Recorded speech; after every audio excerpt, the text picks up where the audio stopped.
आत्ता आमचं सरकार आलेलं आहे. पहिल्यांदा आम्हाला आर्थिक शिस्त लावायची होती. ती आर्थिक शिस्त लावण्याचं काम आणि वित्तीय निर्देशांक जे ठरवून दिलेले आहेत त्याच्यामध्ये यत्किंचितही बाजूला न जाण्याचं काम आम्ही केलेलं आहे. ज्या योजना आम्ही दिलेल्या होत्या वीज माफीची आणि आमच्या लाडक्या बहिणीची, त्या योजनांना पण भरीव अशा प्रकारची तरतूद आम्ही अर्थसंकल्पामध्ये केलेली आहे. आता विरोधक तर आधी म्हणत होते हे सत्तेवर आल्यानंतर पुन्हा या योजना बंद करतील. तुम्हाला आठवत आहे मागं सुशीलकुमार शिंदे मुख्यमंत्री असताना त्यांनी वीज माफीचा निर्णय घेतला आणि नंतर जे मुख्यमंत्री झाले महाविकास आघाडीमध्ये त्यांनी ती योजना बंद केली. त्यांनी सांगितलं की सरकार निवडून येण्याच्या करता हा जाहीरनामा नाही नाही नाही चुनाव इलेक्शनच्या मध्ये जो काही त्यांनी जाहीरनामा सादर केलेला होता त्याच्यातलं ते एक हे होतं. उलट आम्ही ह्या सगळ्या योजना ठेवून पायाभूत सुविधाला मी किती पैसे तुम्ही ऐकत होता का नव्हता? प्रत्येक गोष्टीला आणि त्याच्यात महापुरुषांची पण स्मारकाच्या बद्दल फार महत्त्वाचा निर्णय आम्ही ह्या अर्थसंकल्पामध्ये घेतलेला. आर्थिक शिस्तीबद्दल बोलताय. आर्थिक बेशिस्त नावाचा जो काही प्रकार या सगळ्या याच्यात दिसतोय तुम्हाला, तो नेमका कुठे दिसला? वाटेल त्याला वाटेल तसा निधी देणं ही नाही एक मिनिट. या संदर्भामध्ये विकास कामाला निधी देण्याचं काम आम्ही त्या बाबतीमध्ये केलेलं आहे.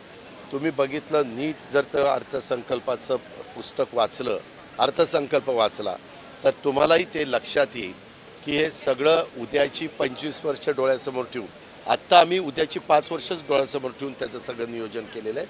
केंद्र सरकारचा राज्यांना मिळणारा मोठ्या प्रमाणावरचा निधी हा विविध योजनांचा आपण राज्यामध्ये आणण्याचं काम करतोय. आम्ही त्याच्यामध्ये 1.25 लाख कोटी रुपये केंद्र सरकारने 50 वर्षानंतर परतफेड करायची बिनव्याजी आहे. त्याला आम्ही साधारण 12,000 कोटी रुपयाची तरतूद ही अर्थसंकल्पात केलेली आहे की आमचे केंद्र सरकार राज्य सरकार एका विचाराचं असल्यामुळं मोदी साहेबांच्या मागं लागून त्यांच्याकडं व्यवस्थितपणे आपण जे केंद्र सरकारला कार्यक्रम लागतो तो देऊन तेवढा निधी आपण आणण्याचं ठरवलेलं आहे. गेल्या 2 वर्षामध्ये त्याच्यामध्ये मोठ्या प्रमाणावर निधी आणण्याचं काम आपण बिनव्याजी 50 वर्षाच्या परतफेडीने 50 वर्षानंतर ती परतफेड येणार आहे त्या पद्धतीनं आपण तो आणलेला आहे.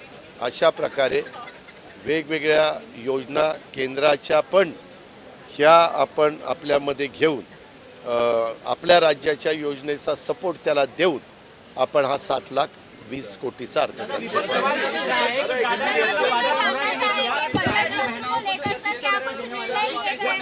एक मिनट, किसने बताया? हाँ सुनो, मेरा एक भी स्टेटमेंट निकालो, एक भी स्टेटमेंट कि मैंने ये वादा किया था. एक भी स्टेटमेंट मुझे दिखा दो. मैंने असेंबली इलेक्शन में अलग जगह जाके बहुत सारे पब्लिक रैलियाँ ली थी. मैंने वहाँ मेरे कैंडिडेट के प्रचार के लिए मैं खुद गया था, लेकिन कभी भी मैंने ये नहीं कहा. लेकिन महायुति सरकार ने महायुति वालों ने जो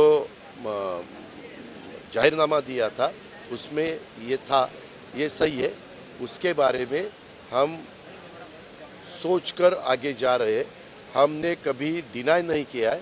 हमारी पोजीशन फाइनेंशियली सुधारने के बाद हम वो भी करेंगे.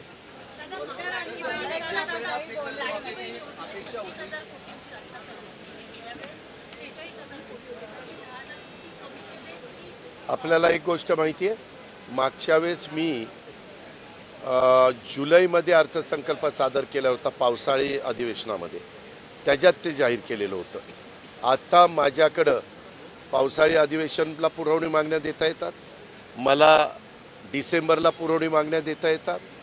त्याच्यामुळं जसे जसे पैसे लागतील तसे तसे त्या ठिकाणी पुढच्या पुरवणी मागण्यामध्ये मला जिथं कमी पडेल असं वाटेल त्यावेळेस मी अशी जी आम्ही त्याबद्दलचे प्रस्ताव त्याचे डिमांड्स ज्याला आपण म्हणतो त्या ठेवू आणि त्या ठिकाणी कुठल्याही परिस्थितीत आम्ही त्याच्यापासून कुठं बाजूला जाणार. आईपीएल को टैक्स माफी जो है वो सरकार ने किया है. आम्ही पहिल्यांदा हे सगळं मी पहिल्यापासून तुम्हाला सांगतोय संतुलित अर्थसंकल्प, शिस्त लावणारा अर्थसंकल्प हा आम्ही त्या ठिकाणी सादर केलेला आहे. शेतकऱ्यांच्याकरता AI टेक्नॉलॉजीचा वापर करण्याच्या संदर्भामध्ये प्रावधान आम्ही त्याच्यामध्ये केलेलं आहे. खताचा खर्च कसा कमी होईल, पाण्याची बचत कशी होईल, उत्पादकता त्यांची कशी वाढेल, ह्या सगळ्या गोष्टीचा विचार आम्ही त्या AI मध्ये केलेला आहे, कृत्रिम बुद्धिमत्तेमध्ये त्या ठिकाणी केलेला आहे. ह्या प्रकारे आमचं काम चाललेलं. मी मगाशीच तुम्हाला सांगितलं, त्या सगळ्या गोष्टी करत असताना साधारण राज्य प्रगतीपथावर पुढं नेत असताना कुठल्याही भांडवली खर्चावर आम्हाला काटकसर करायची नव्हती. ह्या भांडवली खर्चच राज्याचं स्थूल उत्पन्न वाढवण्याचं काम करतं, राज्याचा GDP वाढवण्याचं काम करतं, राज्यामध्ये मोठ्या प्रमाणावर GST त्या ठिकाणी गोळा करण्याचं काम करतं. आज देखील देशामध्ये नंबर 1चं राज्य GST वसूल करणारं किंवा GST जमा करणारं हे देशातलं आपलं महाराष्ट्र राज्यच आहे. दादा, जो महिलाएं आस लगा के बैठी थी 2100 रुपए मिलेंगे इलेक्शन के बाद, उनको कब तक हमारी पोजीशन ठीक होगी ऐसा हमें भरोसा लगेगा तब हम शुरू करेंगे. उसके लिए टाइमलाइन नहीं है, उसके लिए हमारा काम चालू है, हम काम करते रहेंगे. हमें जब ऐसा लगेगा कि अभी हम कर सकते हैं तो कैबिनेट में हम प्रस्ताव लाएंगे और करेंगे. एक मिनिट, आम्ही 0% व्याजाने पीक कर्ज देतो शेतकऱ्यांना. पंजाबराव कृषी विद्यापीठाच्या मार्फत पंजाबराव व्याज सवलत योजनेच्या मार्फत आम्ही शेतकऱ्यांना त्या ठिकाणी मदत करतोय. आज शेतकऱ्यांनी AIचा वापर करून आधुनिक पद्धतीनं शेती त्या ठिकाणी केली पाहिजे. उद्याच्याला घोषणा केल्यानंतर त्याची अंमलबजावणी पण करता आली पाहिजे. उद्याच्याला या सगळ्या गोष्टी करता येतात, पण मग विकास कामाला निधी कमी पडतोय. आज मोठ्या प्रमाणावर विकास कामाचा पण निधी कुठेही कमी न पडून देता आम्ही ह्या योजना पुढे चालू ठेवण्याचा अर्थसंकल्प दिलेला आहे. ते झालं ना, त्या दिलंय ना, तरतूद केली ना. शेतकऱ्यांनी शून्य बिलाचे तुम्ही सांगितलं होतं, मग केली. निवडणुकीच्या काळात शून्य बिल आलं, मात्र आता जे बिल येत आहे त्यामध्ये आत्ता कुठं बिल आलं? बिल आलंय, नाही रे बाबा आलं. वाटप झालेलं नाही. या संदर्भात ठाकरे गटाचे आमदार कैलास पाटलांनी नाही, ते काही सांगतात. त्यांना काय आता कुठला मुद्दा मिळालेला नाही ना, म्हणून काही सांगतात. मला बिल दाखव. 3, 5 ऐक ना बाबा, 3, 5, 7.5 ह्याचं वीज बिल माफ झालेलं आहे. माफ नाही.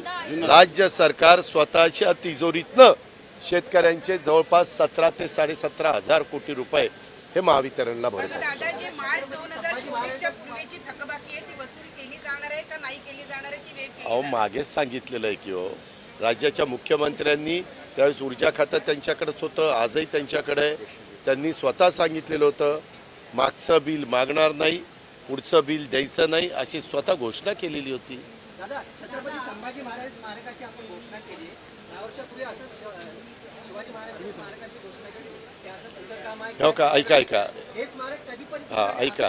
येईल का स्मारक? हा, आपण करताना चांगल्या भावनेने, हे सगळे आपले युगपुरुष आहेत, आदर्श आहेत, त्याच्यात कुणाचंही दुमत नाही.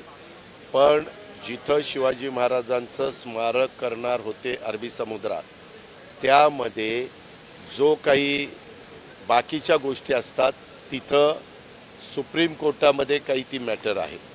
आज तिथं काही वेगळे समस्या निर्माण झालेल्या आहेत की तिथला खडक, कारण एवढं मोठं स्मारक करत असताना तिथं मागे एकदा आपण अनुभव घेतलेला आहे. मालवणला काय झालेलं आहे आपण त्या ठिकाणी बघितलेलं आहे.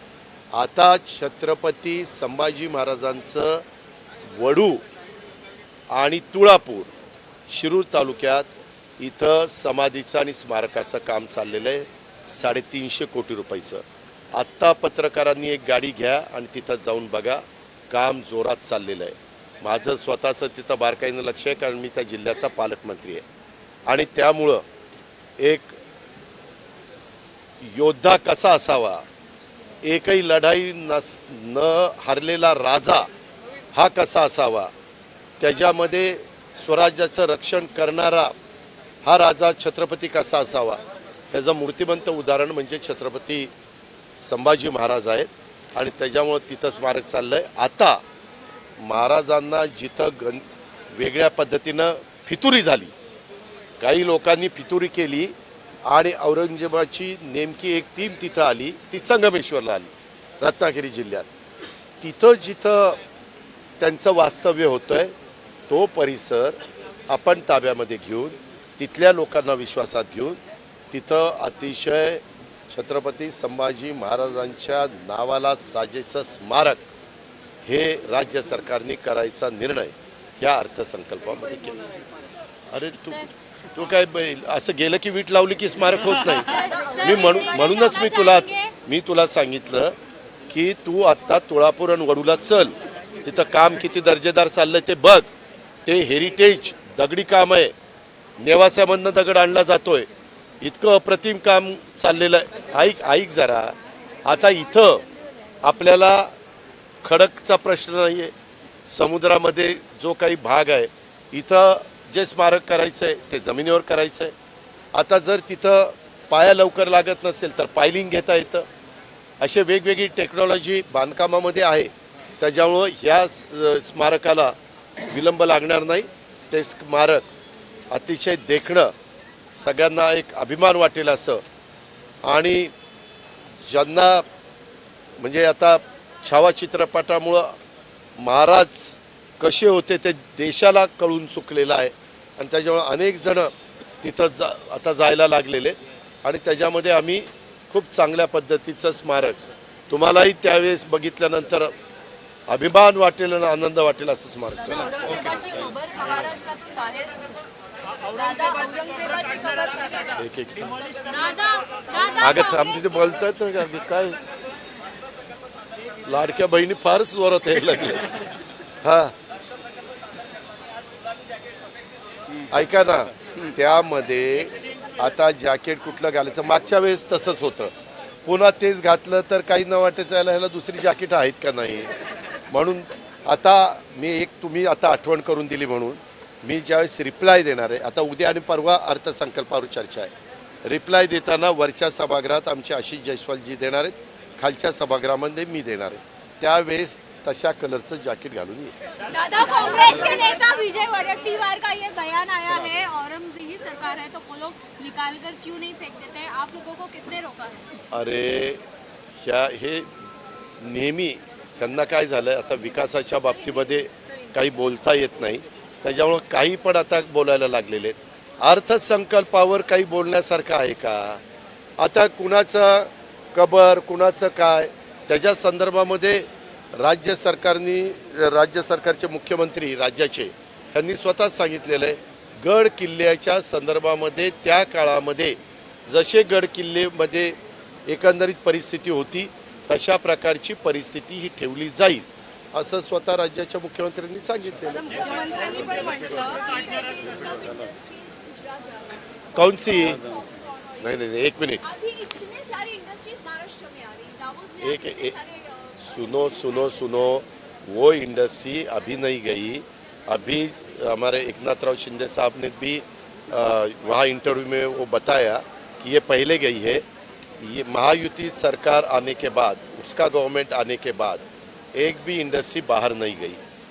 आपको मैं बताना चाहता हूँ कि किर्लोस्कर टोयोटा ये जो बंगलुरु में इंडस्ट्री है उसकी एक ब्रांच अपने संभाजी नगर में उन्होंने लैंड ली है और वहाँ टोयोटा का प्रोजेक्ट, टोयोटा किर्लोस्कर उनका कोलैबोरेशन है, उसका काम जोरों से चालू है. इस दफ़ा इंडस्ट्री के बारे में हमने बहुत सोचकर अलग अलग एरिया में ये वहाँ का प्रावधान किया है. उसके लैंड लेने के लिए भी हमने उसमें नियतवे दिया है. ऐसा हमारा सबका काम चालू है और उसमें कोई भी दूसरा यानी अपने यहाँ की इंडस्ट्री बाहर जाने की कोई अभी वैसे शंका लेने की ज़रूरत भी नहीं है. तर मुख्यमंत्री ने एमओयू का आज तक हमारे एकनाथराव शिंदे साहब जब चीफ मिनिस्टर थे तब दावोस में गए थे, तब जो एमओयू किया, और अभी दावोस में देवेंद्र फडणवीस साहब और उदय सामंत जी गए थे.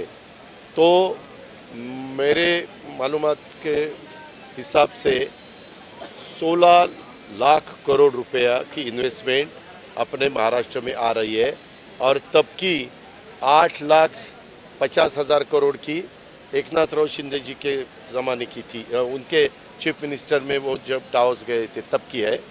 और उसमें 80% हमने वो भी, बहुत से लोग बोलते हैं कि खाली एमओयू करते हैं बाद में इन्वेस्टमेंट नहीं आती, अभी 80 to 85% तक इन्वेस्टमेंट अपने यहाँ आ रही है। उनके लिए बाकी का प्रावधान हम कर रहे हैं। उसमें अपना गढ़चिरौली डिस्ट्रिक्ट है, वहाँ के यही गार्डियन मिनिस्टर है, उसके लिए हमने कंक्रीट के रोड बनाने के लिए 500 करोड़ रुपए की प्रावधान किया है। और वहाँ स्टील हब जैसा हमारे पुणे में ऑटो हब है, वैसा अपने विदर्भ में गढ़चिरौली में स्टील हब होने वाला है। उसके लिए भी हम वहाँ एयरपोर्ट बनाना चाहते हैं।